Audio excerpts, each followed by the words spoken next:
હું કલ્પેશ પટેલ આ લીંબડી વિસ્તારનો રહીશ છું. મારા ઘરની બાજુમાં જ અત્યારે સવારમાં જે ઘટના એક્સિડન્ટ થયું છે એમાં ખાસ કરીને એ એક્સિડન્ટ વિશે તમને જણાવું કે એનું કારણ છે જે જૂની ગટર લાઇન, જે 2 માણસ ચાલી જાય એટલી મોટી ગટર લાઇન ત્યાં આરસીસીના સ્લેબવાળી બનેલી છે અને એ સમયની લગભગ છેલ્લા 10 વર્ષમાં એ ગટર લાઇનનો ઉપરનો જે આરસીસીનો હિસ્સો છે એ 8 થી 10 વખત આ રીતે તૂટ્યો છે. જ્યારે ઉપર હેવી વ્હીકલ કે કોઈ ત્યાં ઊભું રહે અથવા તો પડ્યું રહે તો અવારનવાર એ સ્લેબ તૂટે અને આવા એક્સિડન્ટની ઘટના બનતી રહે છે. અને કોર્પોરેશનને નમ્ર વિનંતી છે કે જ્યારે આ ગટર તૂટે છે ત્યારે એટલા ભાગને મરમ્મત કરી અને ઠીક કરવામાં આવે છે, પરંતુ જે જૂનો ભાગ જે એક્સપાયર થઈ ગયો છે એ ભાગને કંઈ હલાવવામાં આવતો નથી, એટલે છાશવારે આ ઘટના રિપીટ થતી રહેશે.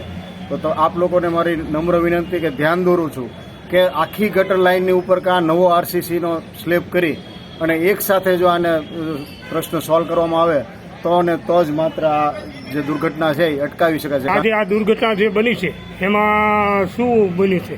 ખરેખર અગાઉ જે બિલ્ડર અને અહીંના એમના ડેવલપર છે એમને પણ વિશેષ ધ્યાન દેવું જોઈએ કે કઈ જગ્યાએ કેવી પોઝિશન છે. આ વાહન છે એ સતત અડધી કલાક સુધી એક જ મોલાની ઉપર ઊભું રહેવાથી વાઇબ્રેટર મશીનથી માલ સપ્લાય કરી રહ્યું હતું ને એ દરમિયાન આ ઘટના બની. 2 માણસો દબાણા દેખાય છે.